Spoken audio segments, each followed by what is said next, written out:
목장에서 진행하는 낙농 체험. 아까 얘기했죠. 여기 송아지들은 한 달에서 2달 사이 어린 송아지들입니다.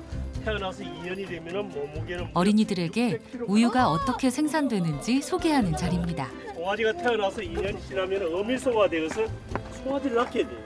어미소가 되어서 젖소는 송아지를 낳아야 이 우유가 나오는 거예요.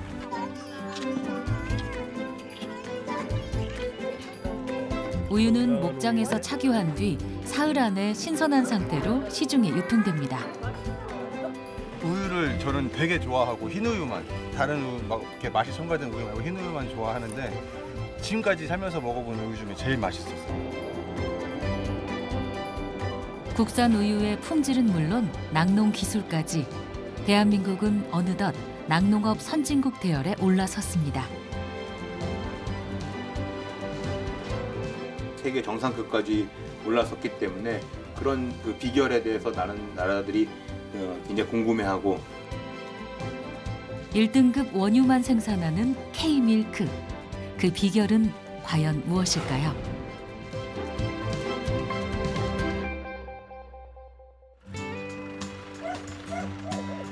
화사한 꽃들이 반겨주는 한 시골 농가. 계절은 가을인데 이곳은 마치 봄이 온 것 같습니다. 이게 베고니아입니다. 왁스 베고니아. 하루에 이거 전체 물 주는데 한 2시간 정도 걸리거든요. 굉장히 좋아요.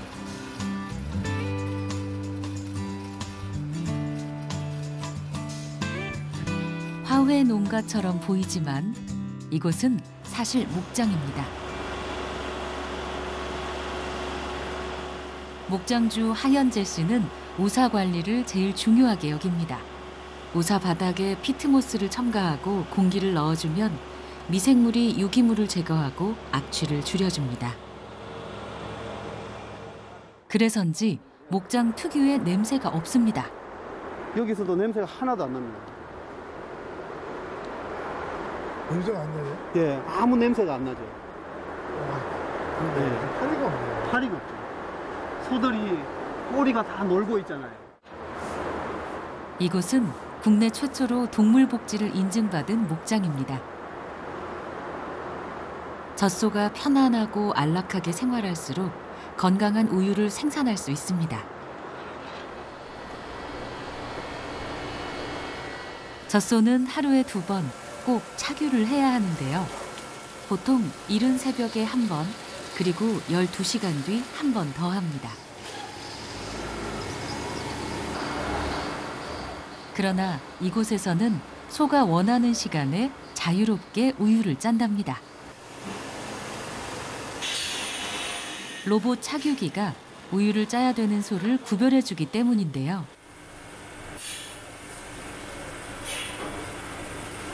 소가 입장하면 자동으로 소독 및 세척을 하고 착유기를 꽂아줍니다.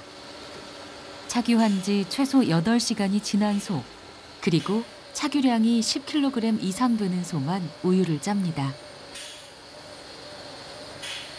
우유가 지나가는 그 라인 안에 센서가 있습니다. 그럼 그 센서에서 첫 번째 유지방, 그다음에 유단백, 그다음에 우유의 온도, 우유의 색깔, 체세포 이거를 분석해요. 우유를 짜는 동안 소의 체중은 물론 건강 상태의 변화까지 실시간으로 확인할 수 있는데요. 이 농장의 젖소들은 개인 주치의나 다름없는 스마트 진료 시스템을 하나씩 장착하고 있기 때문입니다. 그리고 이상이 있으면 또 이 로봇가 저한테 전화를 걸어요. 원장님, 몇 번 소가 우유가 이상해요. 생후 1년이 되면 이 센서를 체내에 장착하는데요. 체온 같은 기본 건강 상태는 물론 수정 시기와 분만 시기까지도 미리 알려줍니다.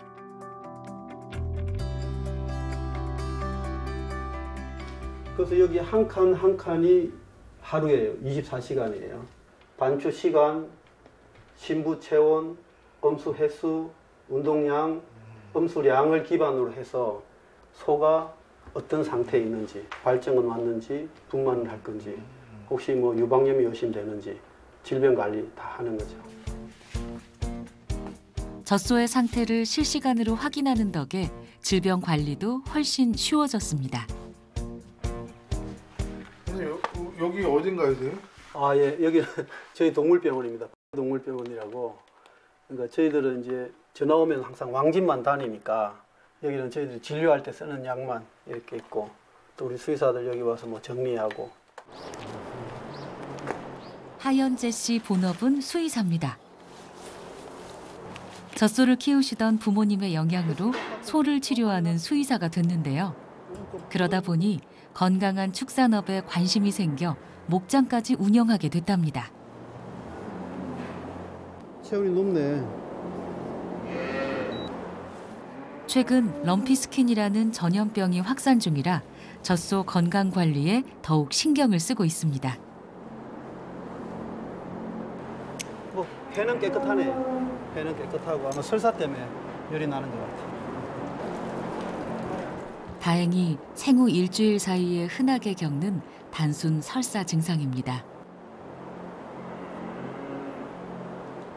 굉장히 지금 저희들 위생 수준이나 청결, 그다음에 소 한 마리 한 마리의 관리, 그거를 핀포인트 매니지먼트라 하거든요. 정말 소 한 마리 한 마리 소중하게 하면서 키우고 있죠. 국내 낙농가의 이러한 노력이 우리나라 우유를 세계 1등으로 만든 첫 번째 비결입니다.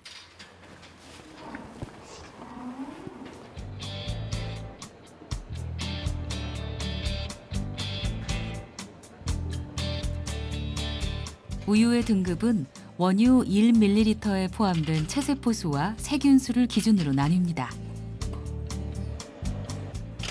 체세포수는 젖소에서 유래한 세포가 얼마나 많이 우유에 나왔냐를 의미하는데요. 젖소의 건강 상태를 의미하는 지표이기도 합니다. 유방염이 감염되면 체세포수뿐만 아니라 세균수도 높게 나오기 때문에 세균수가 낮을수록 좋은 품질의 우유다라고 할 수 있습니다. 동물위생시험소에서는 일주일에 한 번씩 해당 지역 농가에서 착유한 원유를 수거해 우유의 성분을 검사합니다.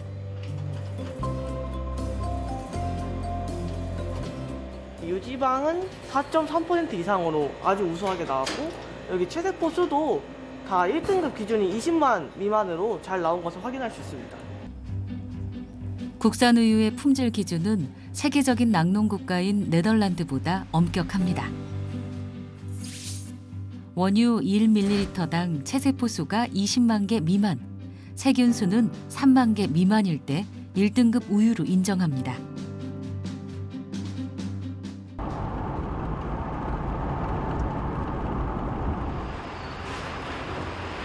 농가에서 착유한 우유는 시중에 유통되기까지 여러 단계의 엄격한 검사 과정을 거칩니다.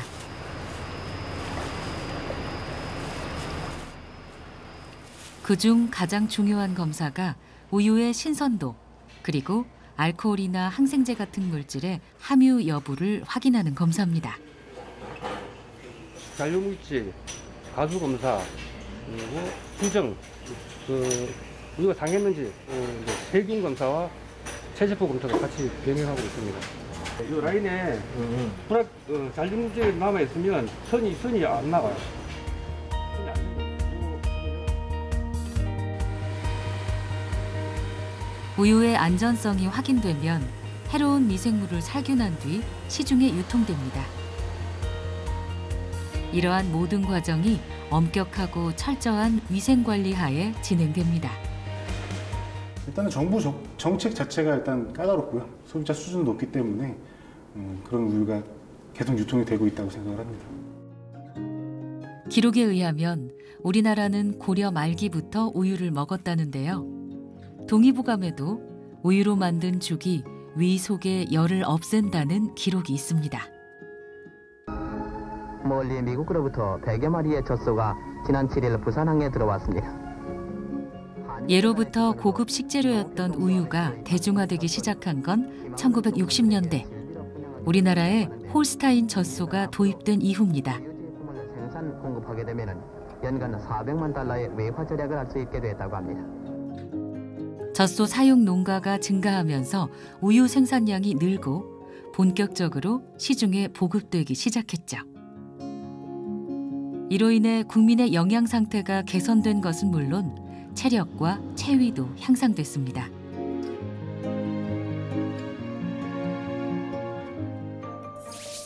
낙농기술의 발전과 함께 1960년대 2,647톤이던 원유 생산량은 193만 톤으로 증가했습니다.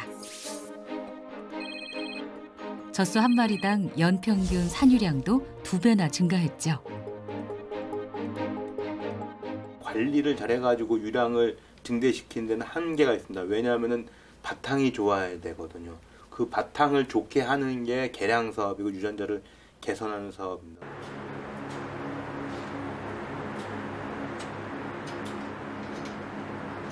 (140마리의) 소를 사육하고 있는 경북 김천의 한 목장. 오늘은 중요한 일정이 있습니다.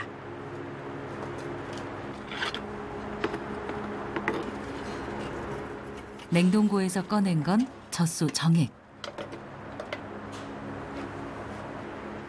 인공 수정을 진행하려고 합니다.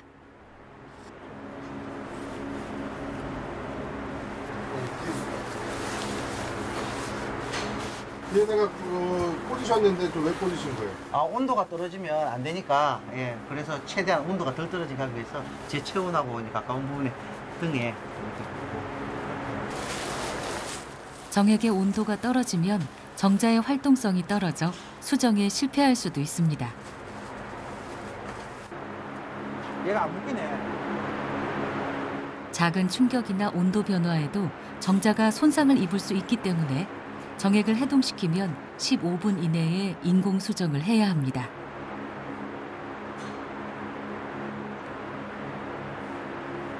이학신 씨는 자가 인공 수정 경력이 올해로 20년째입니다. 40일 정도 되면 이제 그때는 이제 수의사가 저희 집에 진료를 하러 와서 이제 수정한 소들을 검사합니다. 초음파로 임신이 됐습니다. 애기 집에서 그 송아지가 보입니다. 이렇게 말을 해줍니다. 송아지 생산에 공을 많이 들인다는 목장. 그만큼 혈통이 좋은 소들이 많답니다. 아빠가 몇 마리 없는 소입니다. 예. 솔로몬이라고 체형적으로 굉장히 좋습니다. 이건 이제 수정란으로 듀크라는 이제 앞발을 써서 이제 만든 이제 암소인데 유량이 많이 나올 때는 60kg가 넘게 나옵니다. 1.5배 이상. 예. 그리고도 건강해요. 그리고 보시다시피 체심이라 가지고 배 둘레 용적도 굉장히 좋고. 예. 용적이 넓은 유방과 전반적으로 크고 튼튼한 체형은 원유 생산 능력과 직결됩니다. 그래서 이 목장은 체형이 우수한 젖소를 생산하는 데 주력하고 있죠. 농협 젖소 개량 사업소에서 실행하는 해외에 있는 우수한 수정란을 이식하는 그 프로그램에 참여하는 그런 농장들을 젖소 청정 목장 뭐 이렇게 얘기하고 있습니다. 이게 회복이 되려고 그러면 아무래도 이학신 씨는 아버지 때부터 대를 이어 30년 넘게 젖소를 개량해 오고 있습니다. 사람 힘으로는 뭐 한계가 있으니까. 요즘은 그럼 평균 유량이 지금 어느 정도 나오는 지금? 지금은 여름에 많이 조금 고생을 많이 해가지고 지금 30한 5, 6kg 정도 주당 나오는데 많이 나올 때는 40kg도 넘기고 이랬는데 그렇게 되니까 여름을 견디기가 소들이 너무. 개량을 88년부터 개량을 했습니다. 우리 소가 하자 있는 소는 부분 그게 개량된 소들을 갖다가 정목을 시키면 그 부분이 유방이 나쁜 거는 유방이 개량이 되고 이렇게 체형이 나쁜 건 체형이 개량이 되고 그러거든요. 그 작업을 계속했죠.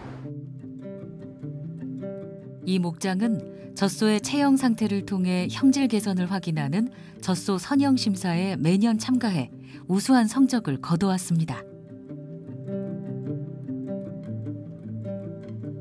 이진태 씨가 젖소 개량에 눈을 뜬 건 유질 문제가 사회적으로 큰 파장을 일으켰던 1980년대 우유 파동 때문이었는데요. 낙농 그 당시 한때 이기고 왔었거든요. 우유를 갖다 폐기시키고 송아지 한 마리에 뭐 10,000원, 20,000원 하는 그런 시절인데 그래 뭐 버티질 못하잖아요. 결국은 이제 개량에 눈에 뜨게 된 거죠. 저희 아버지처럼 많은 이제 선친들을 또 이제 우리 선배들이 노력을 많이 해서 이제 많이 올렸죠. 건강한 소가 건강한 우유를 만드는 법. 이학신 씨는 비싸더라도 영양소가 풍부한 사료를 먹이려고 합니다. 먹는 게 좋아야지. 어차피 먹는 게 우유가 되고 그 우유가 소비자 입으로 들어가기 때문에 이 먹는 부분에 있어서는 절대 타협하거나 그리고 그것에 대해서 소홀히 할 수가 없습니다. 국산 우유가 1등급을 유지하는 이유는 다양할 겁니다. 그러나 이학신 씨는 가장 중요한 이유를 자신 있게 손꼽을 수 있답니다. 그 단연코 계량이라고 생각합니다. 그 결과가 지금 K밀크, 우리나라 우유에서 어떤 체세포적인 부분이나 유단백, 유지방의 부분, 그리고 유량의 부분에 있어서 어느 나라와 비교해도 우리나라 K밀크, 우리나라 우유는 탑이라고 생각합니다.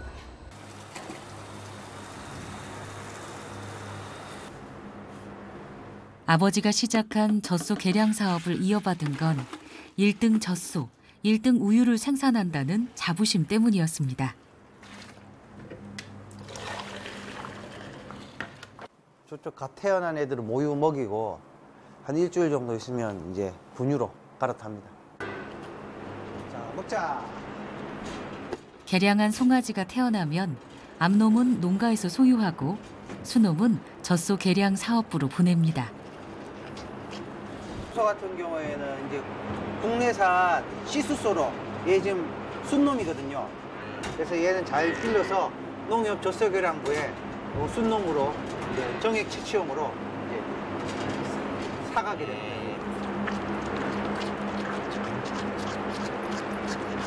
등선이 곱고 그리고 빠는 힘도 지금 우유 빠는 힘도 굉장히 좋고 그리고 유전적으로 이제 저는 이렇게 머리가 짧고 이렇게 몽뚱한 소보다 길쭉길쭉한 소를 좋아해요. 그런 의미에서 굉장히 좋은 소라고 생각합니다. 이 송아지들은 무럭무럭 자라서 우리 낙농가의 미래가 될 겁니다. 이런 소들이 주류를 이루고 이런 소들이 많이 깔린다면 굳이 목장이 많은 소가 필요가 없겠죠. 많은 소리가 필요가 없으니까 탄소 배출도 적게 나올 거고 그리고 모두에게 이득이 될 수 있는 그리고 환경적으로도 도움이 될 수 있는 소가 이런 개량을 통해서 저는 나온다고 생각하고 있습니다. 정부와 낙농가가 함께 만들어낸 한국형 젖소. 그리고 우리나라의 우수한 낙농 기술은 해외에서도 국위 선양을 하고 있습니다. 우리나라의 그 개량된 우수한 유전자를 보유하고 있는 그런 정액을 아프리카에 많이 보급을 했습니다. 예를 들어서 에티오피아 같은 경우에 3만 개의 정액을 냉동 컨테이너에다가 담아서 보급을 했고 또 우간다에도 마찬가지로 보급을 했는데 농가의 반응이 굉장히 좋았습니다.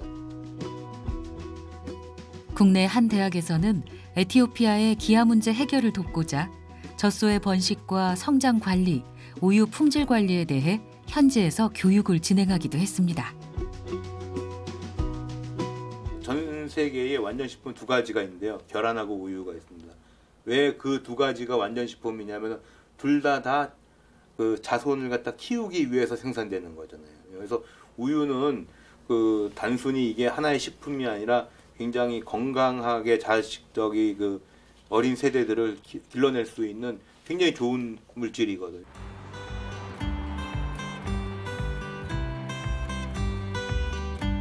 우리나라는 1962년부터 학교에 우유를 급식하기 시작했습니다.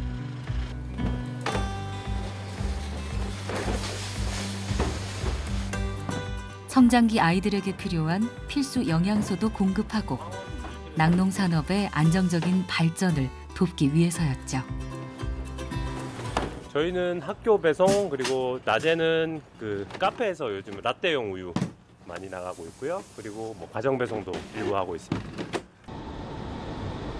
이 대리점에서는 대구 시내에 있는 학교 37군데에 급식 우유를 배송합니다. 온도 항상 체크를 합니다. 들어가서 빼면 이거 나옵니다. 온도 다 찍혀 있어요. 풀어놓고 나서 이제 일이 없으니까 물량도 줄어나고 다 줄었기 때문에 장사가 안 돼서 힘들었죠. 자율로 바뀌니까 조금 이제 오는 애들도 있고 그런 거지.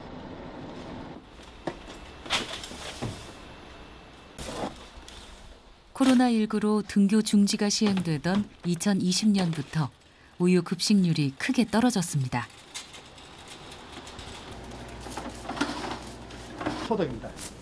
혹시라도 변기 리프트가 있을까 싶어서 소독하는 겁니다. 예전에는 한 학교당 400에서 500개의 급식 우유를 배송했다면 지금은 3분의 1로 수량이 줄었답니다.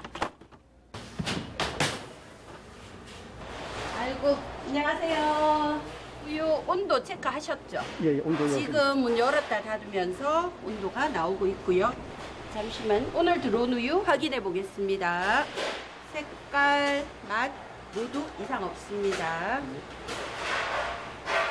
이 학교에서는 우유 급식을 장려하기 위해 요일별로 맛이 다른 우유를 급식한답니다.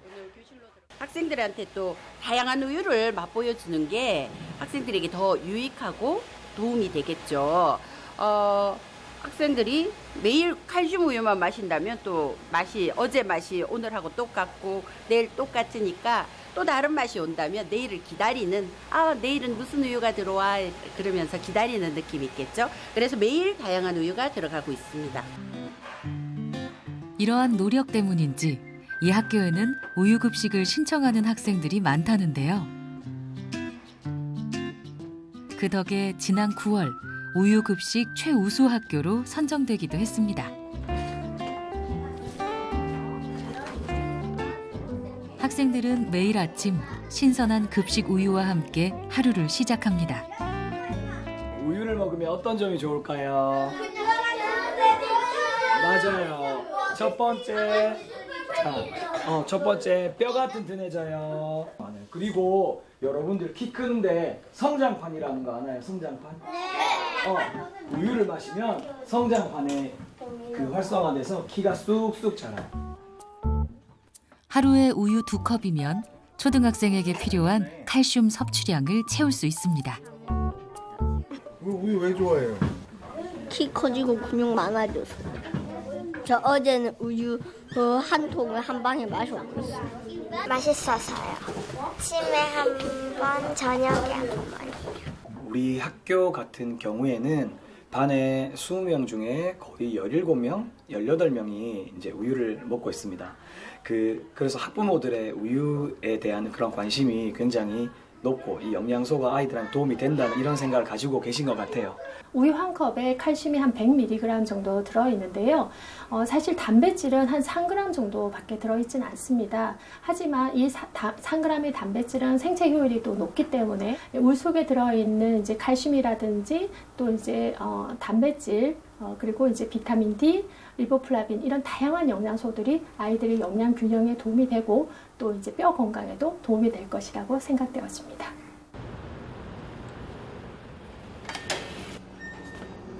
우유는 영양학적으로 완전한 식품이지만 저출산과 식생활의 변화 등 다양한 이유로 우유 소비량은 계속 감소하는 추세입니다. 우리 어릴 때 학교 다닐 때 보면 막 50명, 60명 이랬잖아요. 학급당. 근데 지금 학급당 인원이 25명, 적은 학교는 뭐 20명 이하가 되는 학급들이 많아요. 그래서 그중에서도 우유를 정이 안 먹겠다 이런 아이들도 있기 때문에 급식 인원이 80% 이상 됐었는데 요즘에는 뭐 50%, 중고등학교 가면 30, 40%까지밖에 안 되는 그런 상황이 많습니다. 1인당 흰우유 소비량은 2013년부터 꾸준히 감소하고 있습니다. 원유의 많은 부분이 이제 학교 급식에서 소화되던 것들이 학령 인구 감소로 인해 가지고 그런 부분들에 충족을 못하는 것들도 있는 것 같아요. 국내 소비량 대비 생산량 비중을 뜻하는 국산 우유 자급률도 20년 사이 절반 가까이 떨어졌습니다. 가격 경쟁력 측면에서 저희가 지금 상당히 수입산 우유에 비해서 유제품 비해서 경쟁력이 약하다 하는 측면이 자급률에 지금 문제가 있을 수 있고요. 그 식물성 대체음료 시장이 실질적으로 저희 지금 현재 국산 우유의 소비의 약간 지금 자급률을 떨어뜨리는 원인 중에 하나로도 좀 지목되고 있습니다.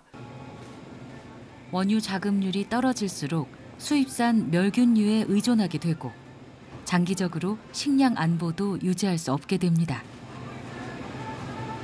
그러나 우유 소비량이 떨어지는 또 다른 이유가 있습니다. 난 잘 안 먹어. 우리 집 아저씨가 우유를 좋아하지. 나는 내 우유를 먹으면 배가 끓어. 가스가 많이 나고. 그래서 잘 안 먹어. 우유에 함유된 유당을 분해하지 못하는 유당 불내증 때문인데요. 한국인의 절반 이상이 유당 불내증을 호소하는데요. 전문가들은 조금씩 자주 섭취하면 극복할 수 있다고 말합니다. 어르신들에게 이제 우유를 섭취하게 하면 골다공증이나 근감소증이 예방되어지는데 도움이 되어지고 있고, 저 진행할 때도 이를 드시면 그래도 이제 악화되는 것을 좀 더 낮추는, 느리게 하는 그런 이제 효과가 있을 것이라 생각되어지고요. 임산부 또한 이제 우리가 임신을 하게 되면 태아의 골격이 형성되어져야 돼요. 근데 그런 골격을 형성하는데 또 칼슘이 필요합니다. 충북 음성에 있는 한 노인복지관. 반대손 앞으로 나란히, 반대손 걸어서 땡겨 가려. 일주일에 3번 어르신들이 운동도 하고 삶의 활력도 얻어가는 노래 교실이 열립니다. 많이 돌리지 말고 반대로 돌리고.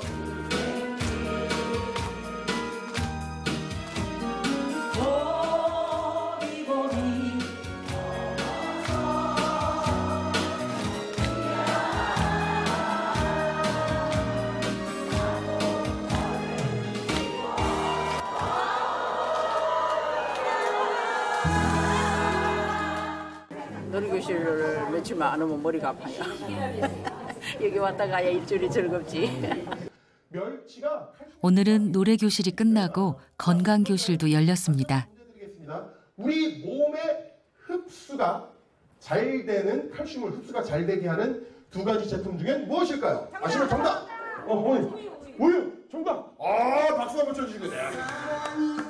그죠? 어머니 센스가 좋아. 이제 우유가 한번 나올 때가 됐어. 그죠? 우유가 한번 나올 때가 됐어. 자, 여러 분야에서 K-밀크, K-푸드, K-컬처 있는데 밀크, 우유마저도 재작년부터 저희가 세계 1등 선진국이 됐습니다. 우리나라 우유를 많이 드시고 사랑해 주셔야 돼요. 근데 보면 제가 어르신들은 나이가 들수록 골밀도 건강도 걱정이지만 그보다 더 큰 걱정거리가 있다는데요. 가장 걱정되는 게 치매가 걱정되죠. 이제 나이가 다들 있으니까.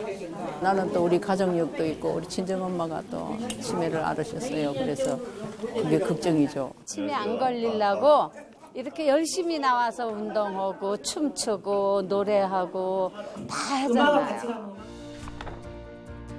한 연구에 의하면 우유에 든 칼슘과 마그네슘 그리고 유청 단백질 같은 영양 성분이 치매 발생 위험을 감소시킬 수 있다고 합니다.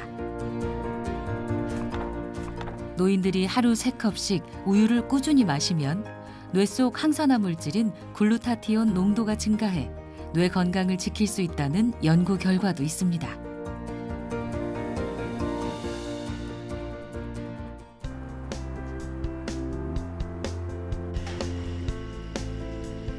지난해 국내에서도 한 연구진이 치매 위험을 낮출 수 있는 항산화 유산균을 우유에서 발견했습니다. 이 유산균은 특히 노인성 치매로 알려진 알츠하이머 예방에 도움을 줄 것으로 기대됩니다. 알츠하이머 치매는 그 치매 환자의 60에서 70%를 차지하는 치매로서 그 뇌에 그 베타 아밀로이드 플라그가 침착이 되어 발생한다고 알려지고 있습니다.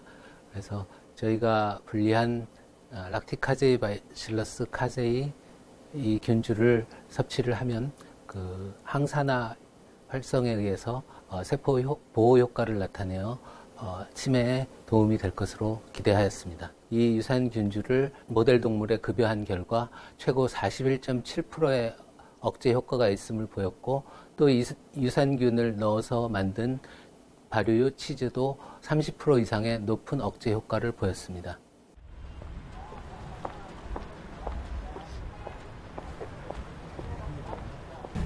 픽업 대행이에요. 아유, 재미죠. 덕분에 운동도 되고 걸어 다니면서. 세우, 안녕. 강충구 강주현 씨 부부가 향하는 곳은 동네 유치원. 하원하는 손녀딸을 데리러 왔습니다. 가자, 가자. 지금은 이제 들어갔어. 지금 이제 마트 가서 우유 살 거야. 소희. 좋아하는 마트 왔네. 소희가 알지 어디 있는지. 우리 소희는 우유가 거기 여기 마크가 있잖아요. 요 마크 있는 거 사야 돼. K밀크는 썼겠다. 우유를 살 땐 국산 우유 인증 마크를 꼭 확인합니다. 앉아서 보고 있었어. 굳이 외국산 먹을 필요 없죠. 네, 국산 우유 품질이 좋은데 국산 우유 먹죠. 푸딩 먹고 싶어? 국산 우유가 가장 신선하다고 믿기 때문이랍니다.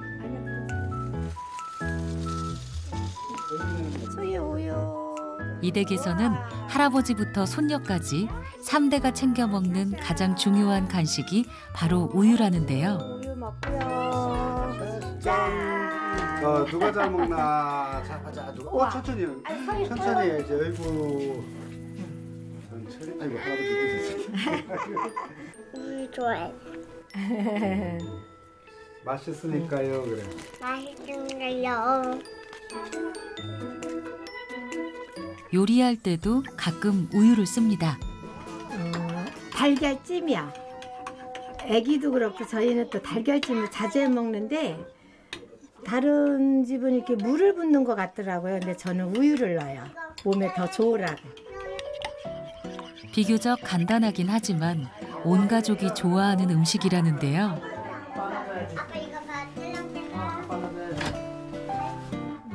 달걀찜에 우유를 첨가하면 맛과 영양, 2마리 토끼를 다 잡을 수 있답니다.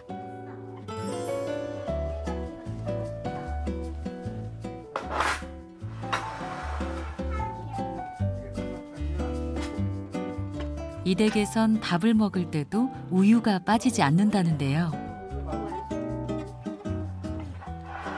결혼했는데 우유에 막 말아 먹는 거야. 그래서 내가 이상하지 않냐 그랬더니 맛있다고 그러더라고. 나한테 저순수 받아가지고 얘도 말아 먹잖아. 그러니까. 아니, 라면에도 우유 넣어 먹으면 라면에다가도 치즈라면 같이. 좀 짤 때 조금 우유 넣으면 싱거워지면서도 맛있어. 부드럽고 더 맛있지. 엄마 내가 집은 것 좀 봐. 엄마 내가 집은 것 좀 봐. 저는 우유 사실 예찬론자예요. 밥 말아 먹어보면은 소화도 잘 되고 또 고소하잖아요. 라면 끓일 때도 말아 먹고. 우유가 일단은 좋은 음식이잖아요. 칼슘 많죠, 단백질 많죠. 그리고 우리 이제 성장기 애기 있고 우리 이제 또 갱년기 두 사람이 있고 하니까 열심히 먹어서 그런지 건강한 편이에요. 우리 둘 다.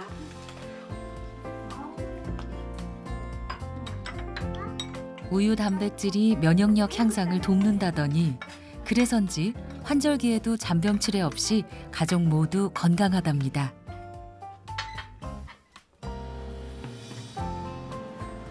서울시 서초구에 있는 한 카페. 영업 준비가 한창입니다.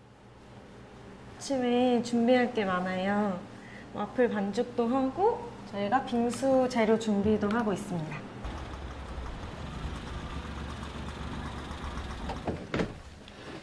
카페에서 제일 많이 쓰는 재료. 매일 아침 신선한 우유가 배송됩니다. 우유 왔습니다. 안녕하세요.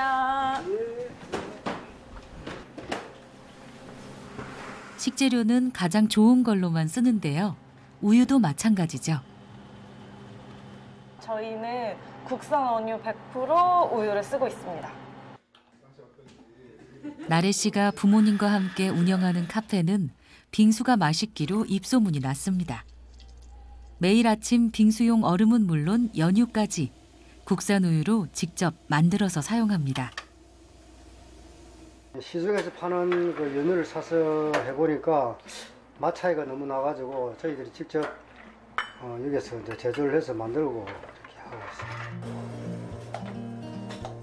처음 카페를 열 때 고객을 대상으로 블라인드 테스트를 했답니다.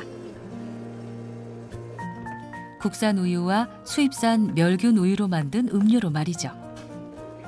그 결과 100% 국산 우유로 만든 메뉴가 가장 좋은 평가를 받았답니다.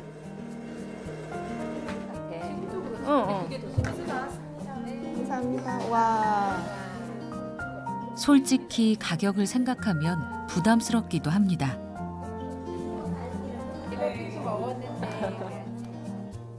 그러나 재료의 품질이 음식 맛을 결정하기 때문에 국산 우유를 쓰게 된답니다. 되게 맛있었어요. 우유 맛이 좀 더 많이 나가지고 좀 더 부드러웠어요. 우유 좀 많이 드시는 저보다는 아들이 더 많이 먹고 있어요. 아들이 이제 운동을 하는데 우유를 먹음으로써 뭔가 키도 더 클 것 같고 체력 보충도 되고 그리고 맛있어서 또 아이가 좋아하기도 하고요. 맛있고 탄산 이런 걸 안 좋아해가지고 우유를 많이 먹게. 우유 소비량은 낮아졌지만 국산 우유를 고집하는 카페는 오히려 늘어난 이유입니다.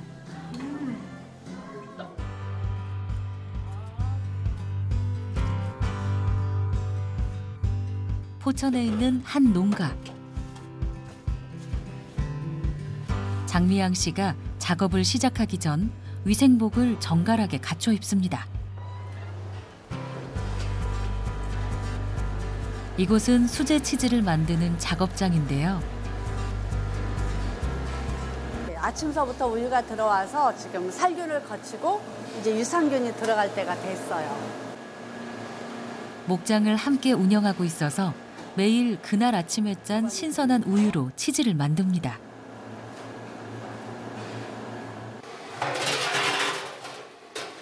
이렇게 칼로 잘라보면 이렇게 떠지는 시점이 있어요. 이럴 때 커팅을 해야 돼요. 그래서 치즈는 기다리지 않으면 먹을 수 없는 식품이에요. 계절마다 또 소가 먹는 사료에 따라 우유 맛도 조금씩 달라진답니다.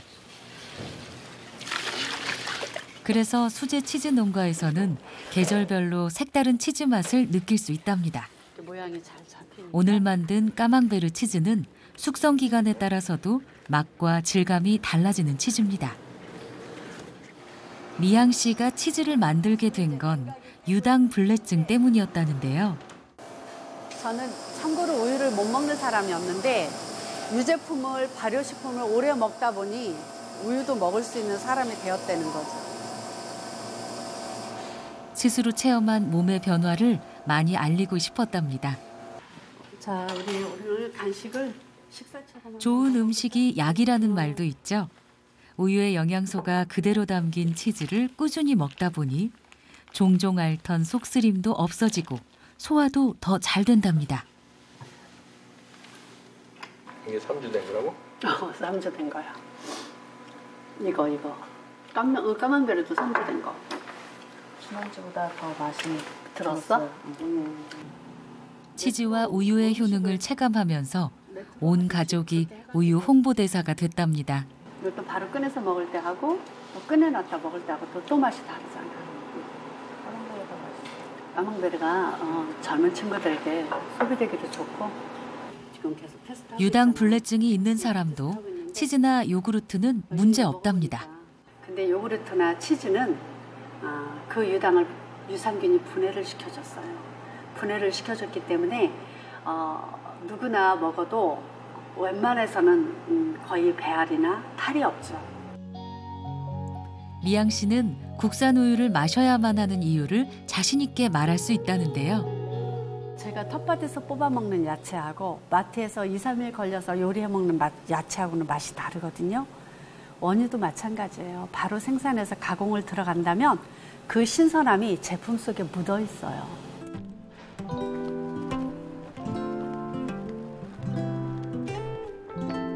동이 트지도 않은 이른 새벽. 새벽같이 목장에 나왔습니다.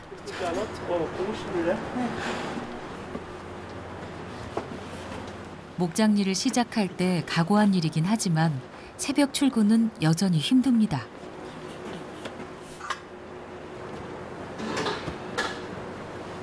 우유 짜러 나와야 돼요. 일찍 일어나는 게 제일 힘들어요. 젖소는 12시간 간격으로 하루에 2번 젖을 짜야 합니다. 제때 착유하지 않으면 유방염에 걸릴 확률이 높아지기 때문이죠.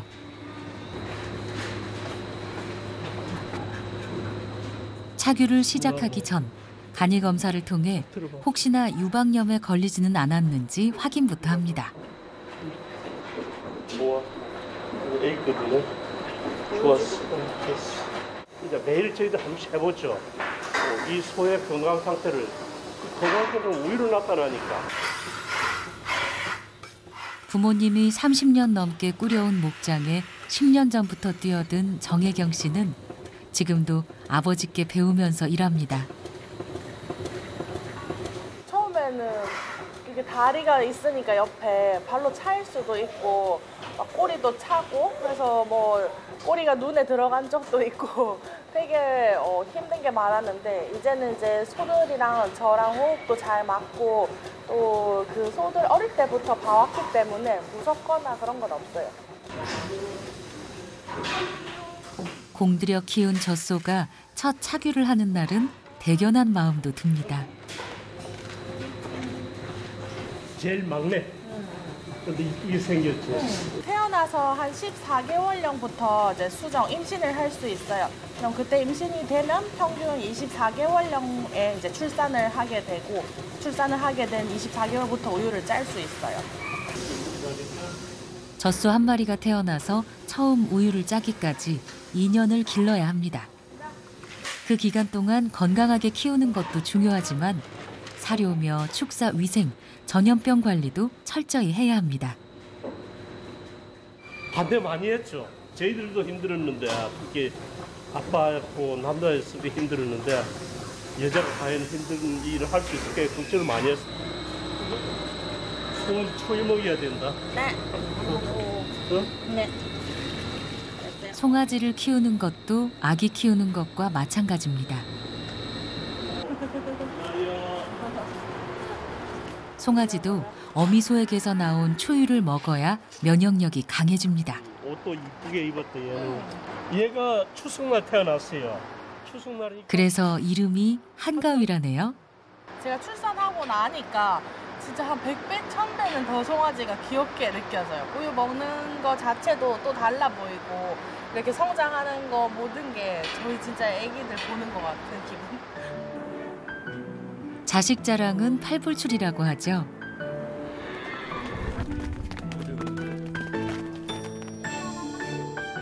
하지만 이렇게 예쁜 자식을 축사에만 가둬두고 혼자 보기엔 아깝지 않을까요?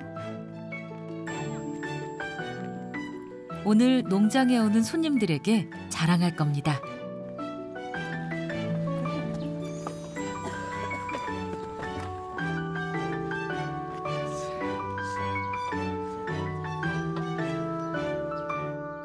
혜경 씨는 부모님 목장을 도우면서 치즈도 생산하고 체험 교실도 운영합니다.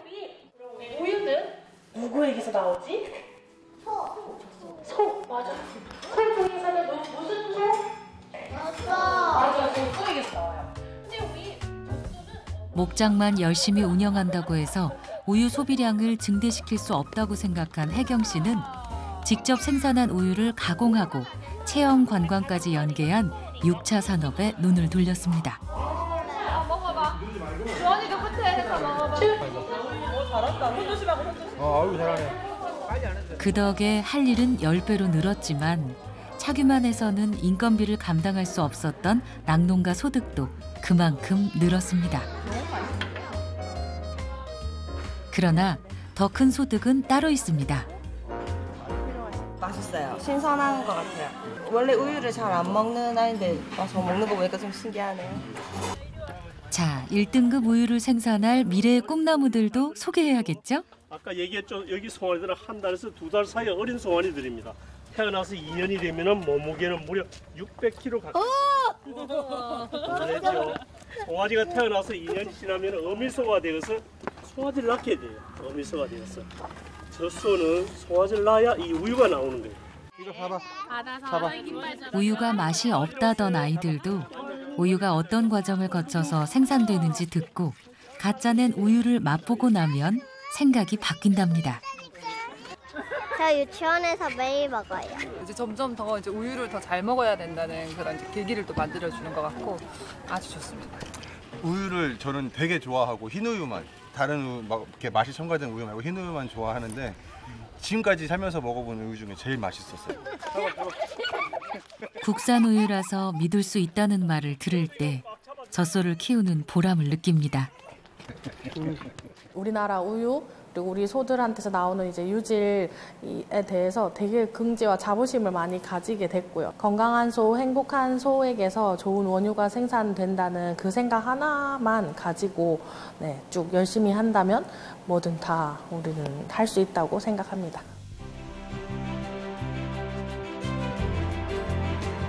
나와 내 가족, 그리고 소비자들이 안심하고 마실 수 있는 우유를 생산하는 것.